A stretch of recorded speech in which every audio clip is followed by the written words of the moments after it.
Sir. Last session तक सब कुछ समझ में आ गया आप लोग को? Yes sir. सभी लोग एक बार कंफर्म कर दें। Yes sir. ओके, तो अब हम शुरुआत करेंगे आपके सीए फाउंडेशन की जो बुक है या सीएस फाउंडेशन की जो सबसे पहला चैप्टर है, that is ratios and fraction and proportion. ठीक है, ये 3 पोर्शंस हैं जो हम लोग को आज डिस्कस करने हैं। ठीक, तो पॉइंट नंबर 1, अगर मैं आपसे बोलूं कि एक पर्टिकुलर क्लास है जहां पे बॉयज और गर्ल्स का जो रेशियो है वो है 2:7। ठीक है भाई, बॉयज और गर्ल्स का जो रेशियो है वो है 2:7, और जो टोटल नंबर ऑफ स्टूडेंट्स है वो है 270। तो ये बताइए कितने बॉयज और कितने गर्ल्स। इसका एक बेसिक मेथड होता है और एक वो मेथड है जो हम लोग यूज करेंगे ताकि हमारी कैलकुलेशन स्पीड बहुत अच्छी रहे। ठीक है, तो पहले आप लोग ने जितना भी 6th 7th में वाला कंसेप्ट देखा होगा या 5th में ही देखा होगा मेरे ख्याल से, तो जो आपने कंसेप्ट देखा होगा उसको थोड़ा सा याद करके बताइए कि क्या अप्रोच आप इस वाले क्वेश्चन को सॉल्व करने टाइम अप्रोच आप फॉलो करते थे। फिर हम डिस्कस करेंगे आपको क्या अप्रोच फॉलो करनी चाहिए। ठीक है, बताइए।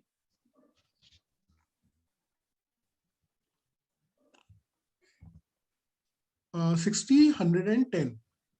बेटा 60, 110 अगर आंसर होता, ठीक है, तो आपको नहीं लगता जो टोटल है वो 170 होता? 270 तो नहीं होता है ना। अगर 60 बॉयज हैं और 110 गर्ल्स हैं तो समेशन वुड बी 60 + 110 होता ना, तो वो तो सिर्फ 170 होता। हमें तो 270 चाहिए टोटल, है ना। तो आप अपने ही आंसर को क्रॉस चेक भी कर सकते हो। सर 60 बॉयज हैं और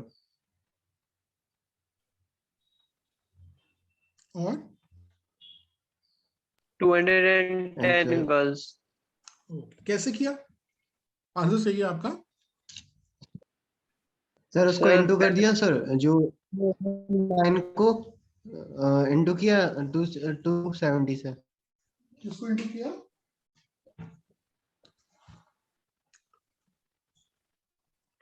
मेरे ख्याल से जो आप लोगों ने अप्रोच यहाँ पे लगाई वो ये रही होगी, let the common factor be x।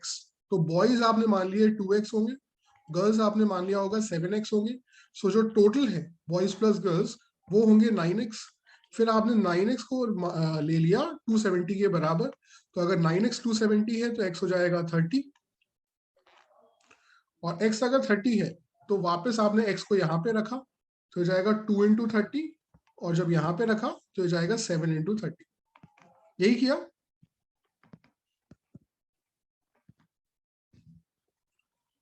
यही किया या कोई और अप्रोच लगाइए बेटा।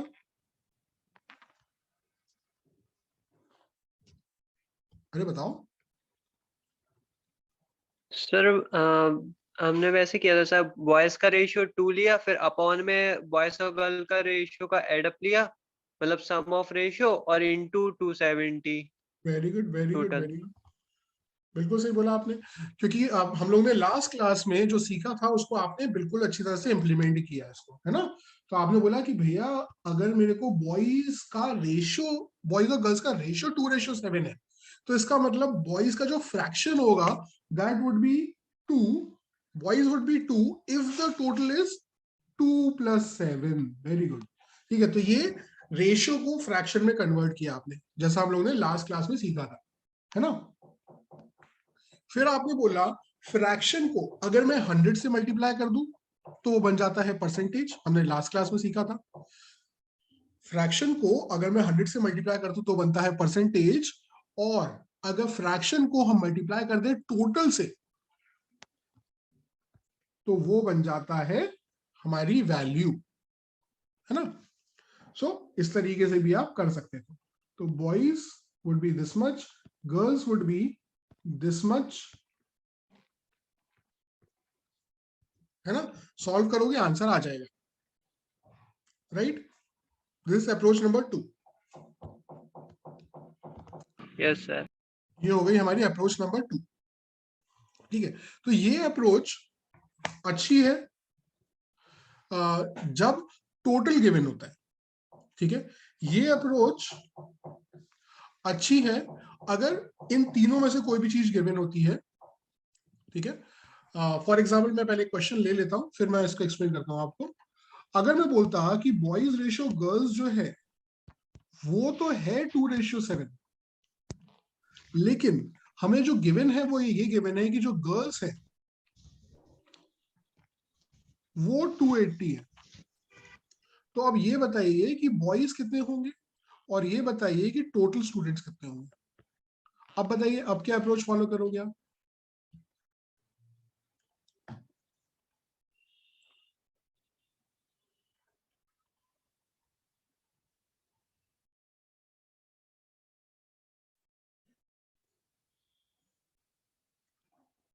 पवन आपका बीच में शायद डिस्कनेक्ट हो गए थे आप, आपको समझ में आया पवन?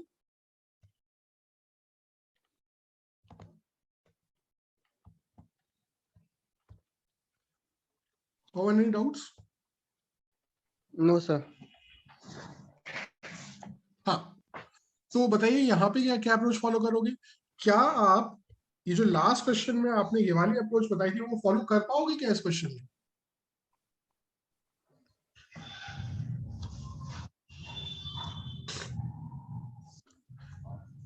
देखिए कर तो आप पाओगे, ठीक है, लेकिन कैलकुलेशन थोड़ी सी ज्यादा होगी। ठीक है, तो इस क्वेश्चन को भी मैं दोनों ही अप्रोच से आपको बताता हूँ कैसे कर सकते थे। तो आपने मान लिया कि भैया बॉयज चाहिए और गर्ल्स चाहिए, तो अगर boys would be equal to 2x, girls would be equal to 7x।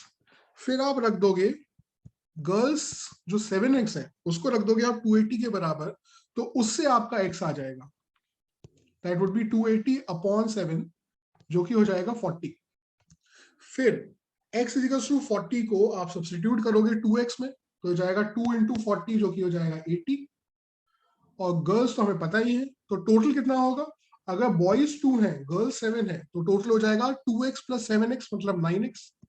तो फिर जब आप 9 को मल्टीप्लाई करोगे 40 में तो हो जाएगा 360।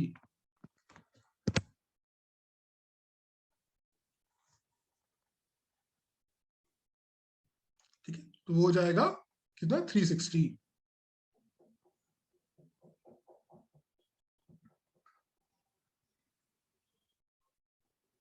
समझ में आया? Yes sir. ये है पहला अप्रोच। जो दूसरा अप्रोच अखिल आपने मेरे को बताया था, उसको अगर मैं यहाँ पे इम्प्लीमेंट करता तो वो कैसे इम्प्लीमेंट होता वो भी बताता हूँ मैं आपको। अगर रेशियो ये है तो what would be the fraction? Boys का फ्रैक्शन अभी भी होगा 2/2 प्लस 7 इंटू टोटल को हम t मान लेते हैं। गर्ल्स अभी भी होगा 7/2 प्लस 7 इंटू टोटल t मान लेते हैं, and that would be equal to 280। तो जब 70/2 प्लस 7 मतलब 70/9 की वैल्यू हमें गिवन है, तो हम 7 को काटेंगे यहाँ पे 40 से, तो t आ जाएगा, ये 2 प्लस 7 हो जाएगा 9, तो 9 इंटू 40, तो 9 इंटू 40 क्योंकि 360 होता है, तो आप बोलोगे भैया अगर मेरा टोटल 360 है और मेरे को पता है कि गर्ल्स जो है वो 280 है, सो बॉयज कितने हो जाएंगे? या तो 2/9 इंटू टी जो अभी आया वो रख दो, या फिर 2/9 इंटू जो 360 आया है वो रखो, तो 80 आंसर आ जाएगा। या फिर आप क्या कर सकते थे कि भैया टोटल 360 है, उनमें से जो गर्ल्स है वो 280 है, तो इन दोनों का डिफरेंस ले लो, 360 माइनस 280 कर दो, तो भी आंसर 80 आ जाएगा। ठीक है, that would have been my second approach. फिर से बोलिए। Yes sir. है ना, तो ये हमारी सेकंड अप्रोच होती जो आपने बताया। ठीक है, अब कुछ जगहों पे ये सेकंड अप्रोच ज्यादा बेटर है, कुछ जगहों पे फर्स्ट अप्रोच ज्यादा बेटर है। अब हम डिस्कस करने वाले हैं एक थर्ड क्वेश्चन जो मैं एक्सपेक्ट करूंगा कि आप मेरे को सॉल्व करके बताओगे। फिर मैं आपको तीनों क्वेश्चंस के लिए एक अच्छा मेथड बताऊंगा जो बिना किसी वेरिएबल का यूज करे स्ट्रेट फॉरवर्ड वे में हमें आंसर देता है। ठीक है, let's discuss that. So boys और गर्ल्स का रेशियो अगर 2:7 है और वो ये बोल दे कि there are 150 girls more than boys, ठीक है, देयर आर 150 की जगह एक काम करते हैं 100 ले लेते हैं। वैसे 150 में कोई दिक्कत नहीं है, लेकिन ऐसे ही बोल रहा हूं। There are 100 girls more than boys. अब बताइए इसको कैसे, इसको क्या अप्रोच फॉलो करोगे आप? ट्राई करिए और बताइए। रेशियो दिया है बॉयज और गर्ल्स का 2/7, वो equal to x 100 plus x upon x कर देंगे। फिर से बोलो, फिर से बोलो। सर जो नंबर ऑफ बॉयज हैं उनको लेट कर लेंगे, x नंबर ऑफ बॉयज हैं। तो बेटा बॉयज को आप एक्स क्यों एज्यूम करोगे? कॉमन रेशियो को आप एक्स एज्यूम करते हो। अगर आपने बॉयज को एक्स एज्यूम किया तो आपकी कैलकुलेशन तो बहुत ही गंदी हो जाएगी। समझ रहे हो ये बात? ट्राई कर लो, आप जब पेन पेपर पे इस चीज को करोगे तो आपको खुद कंसेप्चुअल क्लैरिटी मिलेगी कि मैं क्या बोल रहा हूँ।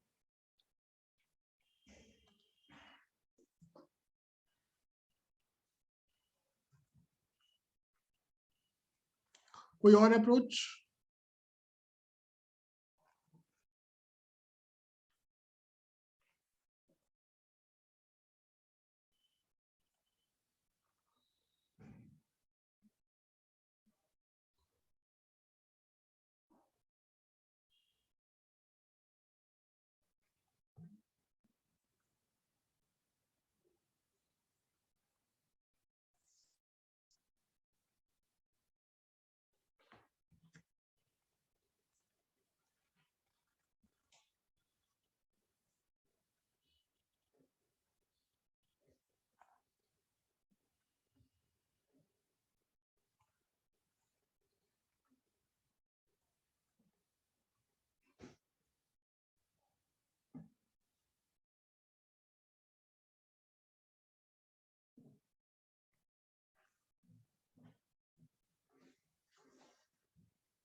यस सर, आप सही कह रहे थे, इसमें गर्ल्स का फिर नंबर ऑफ गर्ल्स बढ़ रही हैं इस हाँ, अप्रोच।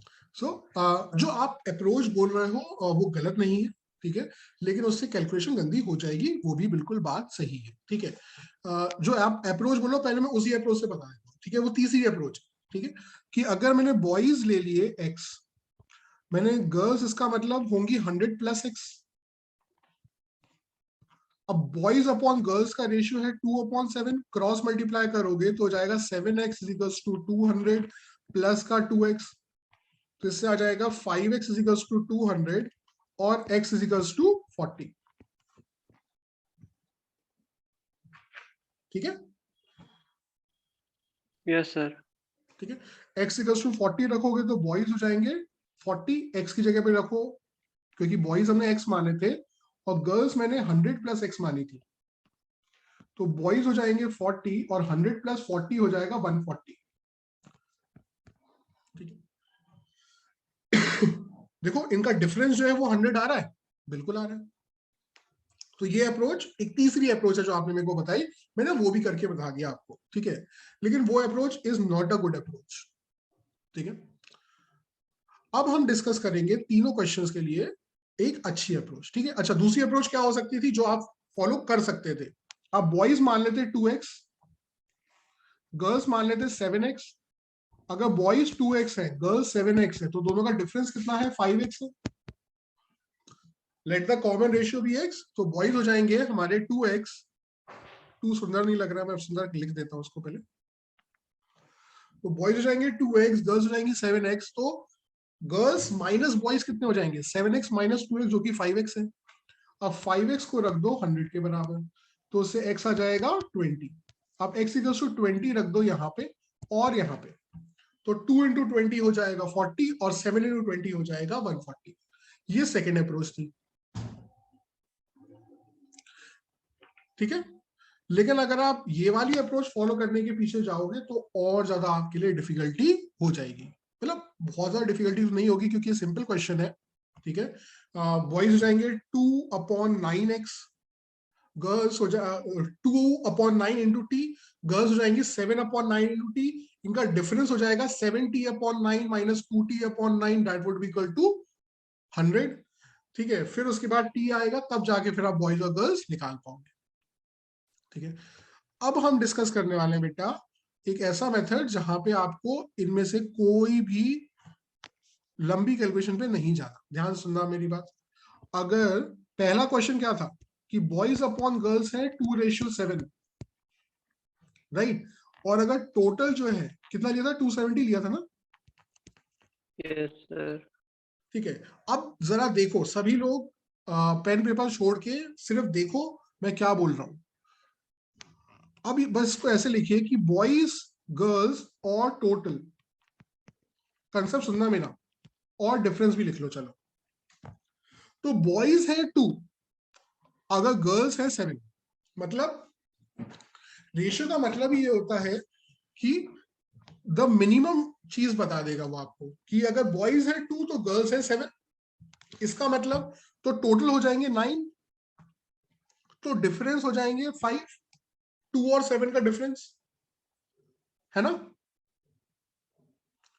है ना। अब इन चारों यस। चीजों में से हर क्वेश्चन में कोई एक ना एक चीज गिवन होगी आपको, इन चारों चीजों में से कोई एक ना एक चीज गिवन होगी हर क्वेश्चन में, ठीक है।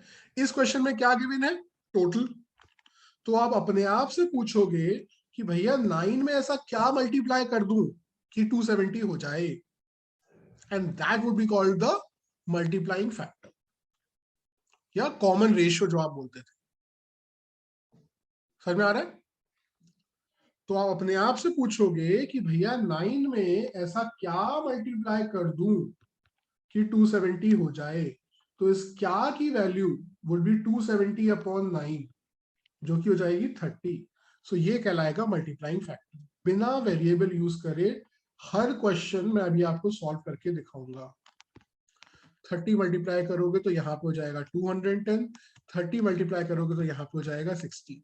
ये मेथड बेस्ट मेथड है क्योंकि यहाँ पर आपको अगर टोटल गिवन है, बॉयज पूछे, गर्ल्स पूछे या डिफरेंस पूछे, कुछ भी आपसे पूछ ले, उसके लिए आपको कोई एक्स्ट्रा चीजें सॉल्व निकालने की जरूरत नहीं है। आपको ना वेरिएबल यूज करना है, ना ही आपको कोई भी एक्स्ट्रा चीज निकालनी है, इसीलिए this is the best method, ठीक है।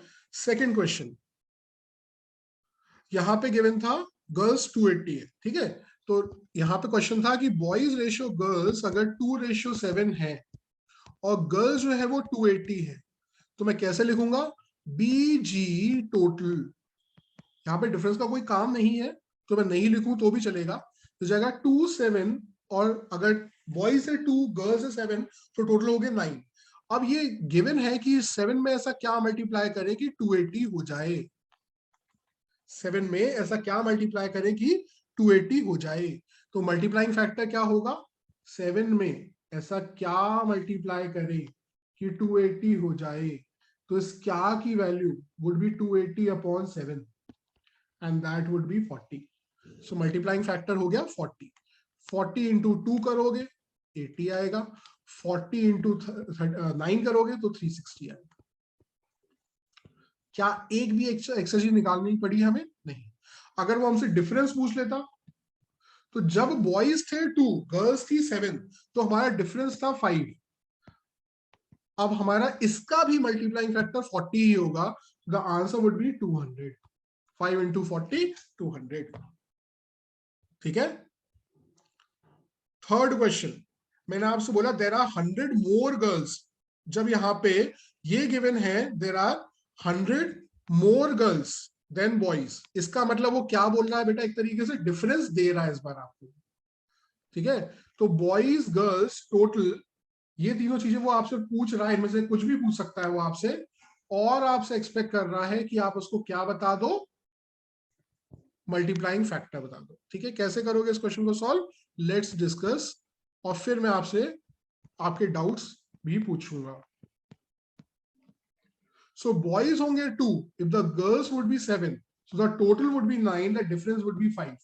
अब आपसे पूछा जा रहा है, आपको गिवन इन चारों में से मैंने बोला हर क्वेश्चन में एक चीज गिवन होगी, बाकी तीनों में से कुछ भी पूछ सकता है।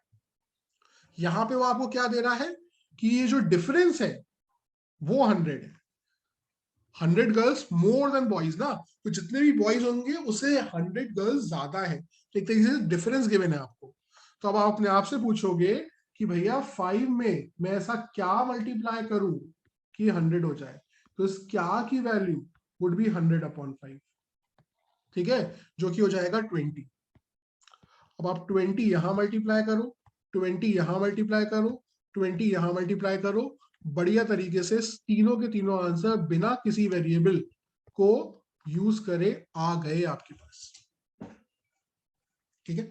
अब बताइए तीनों क्वेश्चंस के ये अप्रोच आपको समझ में आई या नहीं आई, कोई पर्टिकुलर डाउट है, कोई पर्टिकुलर शंका है आपके दिमाग में, कोई पर्टिकुलर चीज आप सोच रहे हो कि ऐसा भी तो हो सकता था या कैसा भी कर सकते थे, अब आप वो डिस्कस करें ताकि हम उसका भी सॉल्यूशन निवारण आपके लिए करके आपको बताएं। Please reply now, any doubts? तो if you have understood this part एकदम कंसेप्चुअल क्लैरिटी के साथ, तो अब हम डिस्कस करते हैं हमारा अगला concept which is continued ratio. A/B अगर 2/5 है, B/C अगर 1/4 है, C/D अगर 3/2 है। चलो तो ये बताइए what would be A/B/C/D, what would be A/D, what would be A/C, what would be B/D। जिस भी तरीके से आपको आता है पहले वो तरीका से एक बार देखिए, सॉल्व करने की कोशिश करिए और फिर बताइए, फिर मैं इसका भी आपको बेस्ट अप्रोच बताऊंगा। मैं वो वाले क्वेश्चन स्पेसिफिकली ले रहा हूं जो बहुत ही ज्यादा फेमस, बहुत ही ज्यादा कंटिन्यूड आ रहे हैं आपके एग्जामिनेशन ऑफ CS में, ठीक है। प्लीज ट्राई, जो भी अप्रोच आपको लगता है उसे एक बार ट्राई करो, सॉल्व करो, फिर मेरे को बताओ, फिर वील डिस्कस। चलिए तो हम डिस्कस करते हैं इस क्वेश्चन का सॉल्यूशन, ठीक है। सो इस क्वेश्चन का जो बेसिक तरीका है वो क्या कहता है, इसको बोलते क्या है, इस टॉपिक को बोलते हैं हम लोग continued ratio. The topic name is continued ratio. Continued ratio में क्या होता है कि जो फर्स्ट रेशियो का जो सेकंड वाला पार्ट है और जो उसके अगला मतलब सेकंड रेशियो का जो फर्स्ट वाला पार्ट है, ये दोनों आपस में बराबर होने चाहिए। यहां पे भी बी होना चाहिए, यहां पे भी बी होना चाहिए, तभी इसको कंटिन्यूड रेशियो बोलते हैं। वैसे ही सेकंड वाले रेशियो का first part, sorry second part, और उसके अगले मतलब थर्ड वाले रेशियो का फर्स्ट पार्ट, ये भी आपस में बराबर होना चाहिए, तभी हम इसको कंटिन्यूड रेशियो बोल सकते हैं, ठीक है। तो इसका नाम है कंटिन्यूड रेशियो। अगर कभी नहीं हो तो उसको कंटिन्यूड रेशियो हम बना देंगे। कैसे बनाएंगे? रेसिप्रोकल करके बनाएंगे, ठीक है। वो भी कैसे कर सकते हैं वो मैं आपके साथ अभी डिस्कस करूंगा,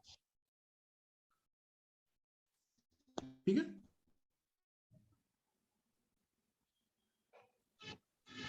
ठीक है,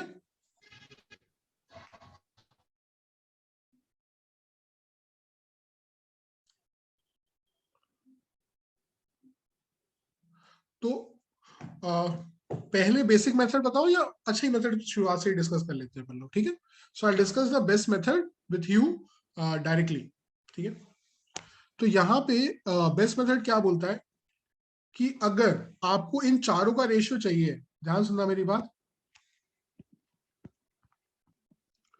तो 3 रेशियो चाहिए, मतलब 4 वैल्यूज आ जाएगी यहाँ पे, है ना। 3 वाले रेशियो का साइन लगाओगे तो 4 वैल्यूज आप लिख सकते हैं। अब सबसे पहली वैल्यू फाइंड करने के लिए क्या करते हैं हम लोग, सभी फर्स्ट वालों को मल्टीप्लाई कर देते हैं। सो 2 into 1 into 3 करोगे तो हो जाएगा 6, and that would be the portion of A. तो आप बिल्कुल सही समझे होगे कि अगर लास्ट वाली चीज मेरे को फाइंड करनी है तो मैं क्या करूंगा, मैं लास्ट और लास्ट को मल्टीप्लाई कर दूंगा। सो 5 into 4 20, 20 into 2 40। So 40 would be the आखिरी वाला पोर्शन। यहां तक कोई डाउट? पहले ये बताइए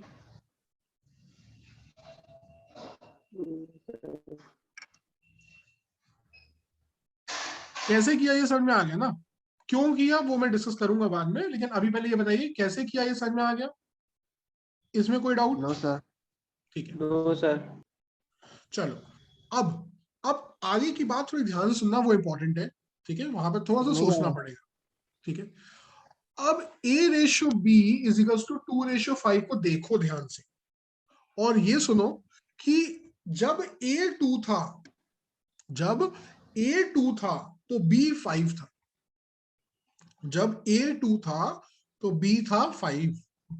ठीक है, अब A कितना हो गया है? 6।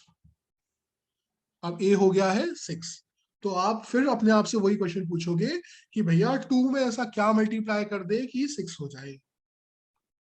बताइए, 2 में ऐसा क्या मल्टीप्लाई करे कि 6 हो जाए? क्या होगा? 3। 3 तो वही 3 आपको 5 में भी मल्टीप्लाई करना पड़ेगा, तो वो हो जाएगा 3 इंटू 5 15। समझे?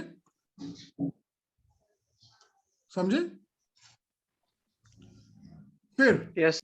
B/C में भी आप यही चीज सोचोगे। अब आप B/C इज इक्वल टू 1/4 को ध्यान से देखोगे और अपने आप से पूछोगे कि भैया जब B था, जब B 1 था तो C था 4, जब B 1 था तो C था 4। अब B 1 नहीं 15 हो गया है, मतलब कितने टाइम्स हो गया है? 15। 15। तो हमारा C भी तो 15 ही टाइम्स हो जाएगा, है ना? तो 15 इंटू 4 हो जाएगा कितना? 60, 60। And that would be the answer. ठीक है, और अगर अपने आप को आपको क्रॉस चेक करना है कि आपने जो सॉल्यूशन किया है वो सही किया है गलत किया है, तो आप कैसे करोगे? आप अगले वाले रेशियो को भी ध्यान से देखोगे और अपने आप से पूछोगे कि भैया जब C3 था तो D था 2, जब C3 था तो D था 2। अब C कितना हो गया है? 60 हो गया है। अब C कितना हो गया? 60 हो गया है। सो 3 में ऐसा क्या मल्टीप्लाई करें कि 60 हो जाए? 20। तो वही 20 जब आप 2 में भी मल्टीप्लाई करोगे तभी तो D आएगा। तो देखो 2 इंटू 20 भी 40 ही होता है ना, आपने पहले ही 40 लिखा हुआ था, तो आपका आंसर क्रॉस चेक भी कर लिया आपने। समझ में आया? अब जरा ये बता दो मुझे, ये वाला पोर्शन समझ में आया नहीं आया, क्योंकि यहाँ पे थोड़ा सा सोचने की जरूरत थी आपको। नहीं आया सर। चलो, नहीं आया तो हम लोग एक बार और एग्जांपल देखते हैं। A/B, B/C, पहले दो चीजों के हिसाब से देखते हैं, फिर हम 3 चीजों पे आएंगे। A/B/C निकालना है। A/B बेटा कुछ भी बोल दो अपनी मर्जी से। सर 1:2:3। 1 नहीं, 2 ही बोलने थे। इसको हम लोग बोलते हैं ओके 3/4 लेट्स से। ठीक है, ओके सर। तो अगर A/B और B/C गिवन है तो मैं A/B/C कैसे निकाल सकता हूं, ये आपका पहला क्वेश्चन है। तो उसके लिए आप ये देखोगे कि रेशियो का जो साइन लगाना है वो लगाना है 2 बार, जैसा कि A/B/C में लगा है, 2 बार लगा है ना, 2 बार लगाना है। यहां पे जो भी लिखोगे वो होगा A, यहां पे जो भी लिखोगे वो होगा B, यहां पे जो भी लिखोगे वो होगा C। फिर आप अपने आप से पूछोगे कि फर्स्ट कैसे निकालना है, लास्ट कैसे निकालना है। कैसे निकालना होता है? सभी फर्स्ट फर्स्ट वालों को मल्टीप्लाई कर दो तो आ जाएगा फर्स्ट। 1 और 3 फर्स्ट फर्स्ट है, तो इन दोनों को मल्टीप्लाई कर दो तो आ जाएगा 3। तो फर्स्ट निकालने के लिए फर्स्ट फर्स्ट को मल्टीप्लाई करते हैं, लास्ट वाला निकालने के लिए लास्ट क्लास को मल्टीप्लाई करते हैं, मतलब 2 और 4 को जब आप मल्टीप्लाई करोगे तो ये हो जाएगा 8। ठीक है, ये समझ में आया नहीं आया? अब ये जितने भी स्टूडेंट्स हैं सब लोग एक एक बार रिप्लाई कर दो जल्दी से। इतना पोर्शन समझ में आ आया? गया। Nishi, Nishi, yes sir. Okay. अब आप अपने आप से पूछोगे, बेटा ध्यान सुनना आप, कि जब A 1 था तो B था 2। यही तो मतलब होता है 1:2 का। जब A 1 था तो B था 2। अब A 1 नहीं रह गया, A हो गया है 3। देखो A हो गया है 3, तो 1 में ऐसा क्या करें मल्टीप्लाई कि 3 हो जाए? तो आप 3 ही मल्टीप्लाई करोगे, तो ये बन जाएगा आपका मल्टीप्लाइंग फैक्टर जो आपने पहले क्वेश्चन में देखा। तो यहां पे भी 2 में भी वही 3 मल्टीप्लाई करना पड़ेगा ताकि आपका b की वैल्यू आ जाए। तो यहां पे b की वैल्यू क्या हो जाएगी? 6। ये अब सेकंड पार्ट समझ में आया नहीं आया ये बता दो। Yes sir. Pawan? Yes sir, आ गया। Akhil? Yes sir. Nishi? Yes sir. Good. ठीक है, अपने आंसर को क्रॉस चेक करना है। तो आप सोचोगे कि भैया b जब 3 था तो c था 4। जब b 3 था तो c था 4। अब ये 3 नहीं रह गया b, अब हो गया है 6। सो 3 में ऐसा क्या मल्टीप्लाई करें कि 6 हो जाए? 2 मल्टीप्लाई करोगे तो वही 2 यहां मल्टीप्लाई करना पड़ेगा। तो 4 × 2 हो जाएगा 8। तो 4 × 2 हो जाएगा 8। और देखो 8 लिखा भी है, तो हमने अपना आंसर क्रॉस चेक भी कर लिया। समझ में आ गया? Yes sir. ठीक है, तो वही अप्रोच हम 3 वाले रेशियोज में भी करेंगे। ठीक है, 3 वाले का एक और क्वेश्चन ले लेता हूं मैं, बल्कि और ज्यादा और बड़ा क्वेश्चन लेते हैं। ये इसको लिखते हैं 5:4। B/C को लिखते हैं 1:3। C/D को लिखते हैं 2:1। D/E और लिख लेते हैं, D/E को लिखते हैं कितना 3:5 मान लेते हैं। चलो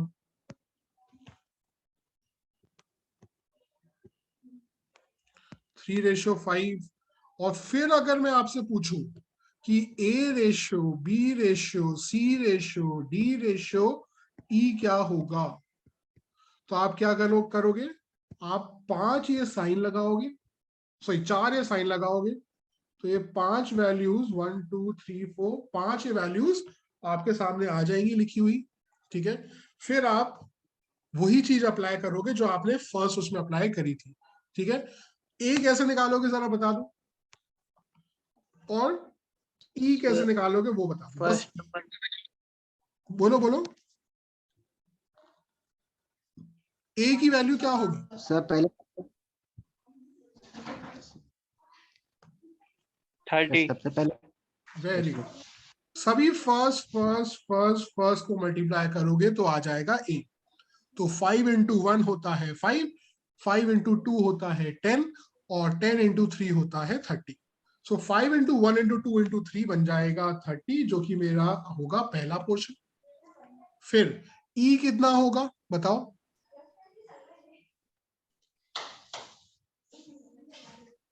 ई कितना होगा? 60 सर। Very good. 4 × 3 × 1 × 5 करेंगे तो वो हो जाएगा मेरा ई। मतलब फर्स्ट को मल्टीप्लाई करो तो फर्स्ट आएगा, लास्ट को मल्टीप्लाई करोगे तो उस कंटिन्यूड का आखिरी वाला पोर्शन आ जाएगा, विच वुड बी ई। तो वो आपने निकाल लिया 60। ठीक है, अब वही बातें आप सोचोगे जो हर स्टेप में सोचोगे आप, कि भैया जब A/B, जब A 5 था तो B था 4। अब A 5 नहीं रह गया, A बन गया है 60 बेटा, है ना? A बन गया है 60। है ना। तो 5 में ऐसा क्या करें, सॉरी 30 बन गया, सॉरी ए बन गया है 30। तो 5 में ऐसा क्या मल्टीप्लाई करें कि 30 हो जाए, 6 बताइए। 6 वेरी गुड। तो 4 में भी वही 6 मल्टीप्लाई करना पड़ेगा। तो 4 6 हो जाएगा 24 and that would be the value of B. फिर अपने आप से सोचो कि बी जब 1 था तो सी था 3, जब बी 1 था तो सी था 3। अब 1 में ऐसा क्या करेगी 24 हो जाए, 24 मल्टीप्लाई करना। तो 3 में भी 24 मल्टीप्लाई करना पड़ेगा, ठीक है, वो हो जाएगा 72, ठीक है। अब सी और डी को देखो, जब सी 2 था तो डी था 1, अब सी हो गया है कितना 72, है ना। तो 2 में ऐसा क्या मल्टीप्लाई करें कि 72 हो जाए,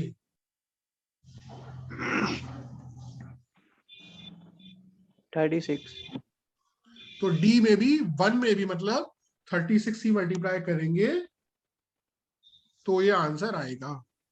अपने आंसर को क्रॉस चेक करने के लिए क्या करोगे, आप पूछोगे कि भैया जब डी 3 था तो ई था 5, अब 3 में ऐसा क्या मल्टीप्लाई करें कि 36 हो जाए, क्या करोगे, 12।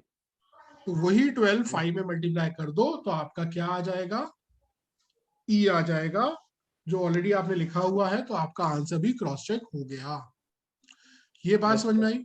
अब बता दो तीनों लोग, आप ही तीनों लोग ऑनलाइन हैं, आप ही बता दीजिए कि क्या ये कंसेप्ट अब एकदम क्रिस्टल क्लियर हो गया है। Yes sir. Yes sir. Nishi, Yes, sir. Good. अब ये मेथड अच्छा क्यों है, ये मेथड अच्छा इसलिए है क्योंकि अगर मैं आपसे पूछूं ए रेशियो डी, ध्यान सुनना मेरी बात, अगर मैं आपसे पूछूं ए रेशियो डी, मैं आपसे पूछूं बी रेशियो ई, ठीक है, तो उसके लिए आपको इतनी ही जगह चाहिए सॉल्व करने के लिए, है ना। क्यों, क्योंकि अगर ए रेशियो डी में आपसे पूछ रहा हूं तो उसके लिए आप क्या करोगे, आप सिर्फ इतने पोर्शन को देखोगे। ए रेशियो डी में डी रेशियो ई का तो कोई रोल है नहीं, तो सिर्फ फर्स्ट वालों को मल्टीप्लाई कर दो तो ए रेशियो डी आ जाएगा।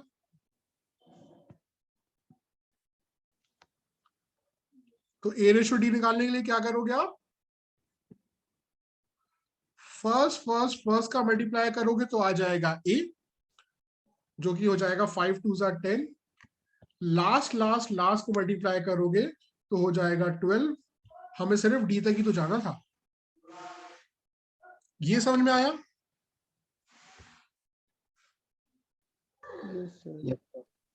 ठीक है, अब बता दो जरा जल्दी से बी रेशियो ई क्या होगा, using the same logic, B ratio 6 15। E क्या होगा,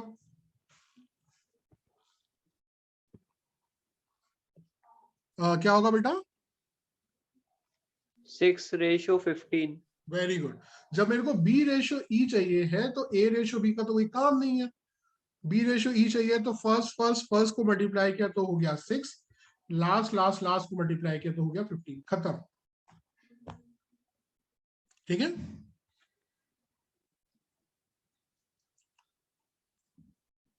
ठीक है, यस सर। चलो, so this was the 2 concepts of this particular chapter. अब मैं थोड़े से बेसिक बातें डिस्कस कर लेता हूं ताकि आपको जब आप अपना स्टडी मटेरियल खोलो, बुक्स खोलो, तो आपको नई चीजें नजर ना आए, क्या कुछ अलग नजर ना आए, ठीक है। तो अगर एक रेशियो में रेशियो होता है a/b, फॉर एग्जांपल 3/5, तो ये जो 3 है वो कहलाता है एंटीसीडेंट, और जो 5 है वो कहलाता है कॉन्सिक्वेंट, ठीक है। अल्फाबेटिकल ऑर्डर में ए पहले आता है, तो जो फर्स्ट वाला पोर्शन है उसको हम लोग बोलते हैं एंटीसीडेंट, और जो बाद वाला पोर्शन है उसको हम लोग बोलते हैं कॉन्सिक्वेंट, ठीक है। अगर ए रेशियो बी 3/5 है तो उसका इनवर्स क्या मतलब होता है, उसको पलट दो। तो मतलब अगर a रेशो b का इनवर्स निकालने को कोई बोल रहा है, इसका मतलब वो पूछ रहा है कि b अपॉन a क्या होगा। तो उसके लिए आपको कुछ नहीं करना, आपको इसको भी पलट देना है, सिंपल का। सो a रेशो b का इनवर्स होगा b रेशो, या 3/5 का इनवर्स होगा 5/3। ठीक है। फिर आता है डुप्लीकेट रेशियो। डुप्लीकेट रेशियो का मतलब होता है, जैसे a अपॉन b का डुप्लीकेट निकालना है तो 3/5 को एक और बार मल्टीप्लाई कर दो 3/5 से ही, तो वो हो जाएगा 9/25। सो 3/5 का duplicate ratio of 3/5 would be 9/25। ठीक है। अगर यही बात होती ट्रिप्लीकेट रेशियो,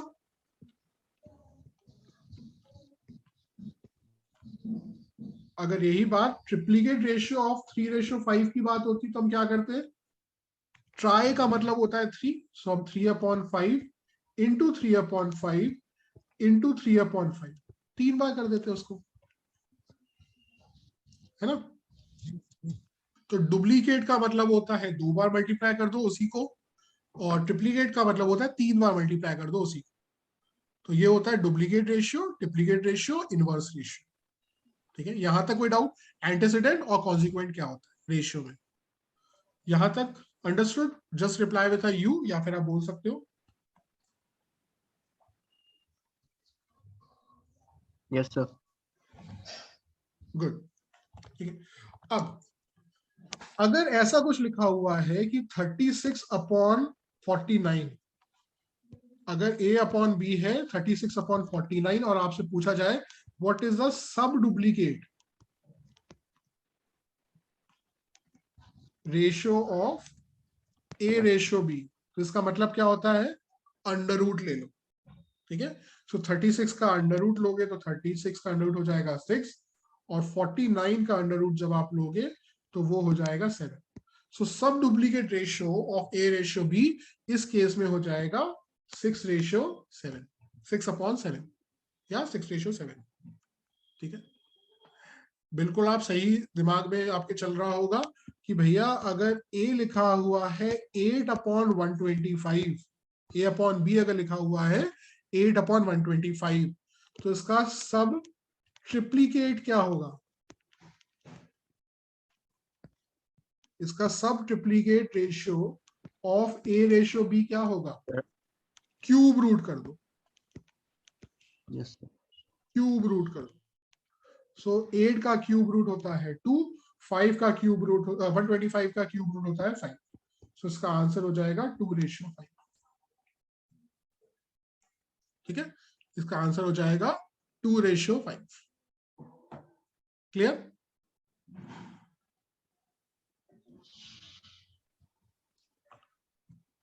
ठीक। अगर वो ये बोलता है find the continued ratio of 2/3, 3/5, 4/6, 7/9, ऐसा करके, इसका अगर वो कंटिन्यूड रेशियो वो लेने को बोल रहा है, इसका मतलब वो सिर्फ ये बोल रहा है इनको आपस में मल्टीप्लाई कर, वो सिर्फ ये बोल रहा है इनको आपस में मल्टीप्लाई कर। ठीक है। सो ये होता है हमारा कंटिन्यूड रेशियो। ठीक है। तो ये था आपका बेसिक बातें। ठीक है। नेक्स्ट वाली क्लास में हम लोग आप लोग अभी क्वेश्चंस लगाना शुरू कर सकते हो। ठीक है। नेक्स्ट वाली क्लास में हम आपकी बुक को उठाएंगे और बुक में देखेंगे क्वेश्चंस और उसके सॉल्यूशंस, जो आपके डाउट्स होंगे वो भी डिस्कस करेंगे। और एक बार जस्ट एज अ रिवीजन हम पूरी बुक के पेजेस में भी पढ़ लेंगे, कोई ऐसी बात तो नहीं है जो हमने स्किप कर दी है। ठीक है। सो आज हम लोग इतना ही करते हैं। मेरे ख्याल से अब आपकी कंसेप्चुअल क्लैरिटी बन गई होगी। ठीक है बेटा? Yes sir. Yes, sir. Okay बेटा, आज हम लोग इतना ही करते हैं फिर। Best of luck. Thank you sir. Thank you, sir. Welcome.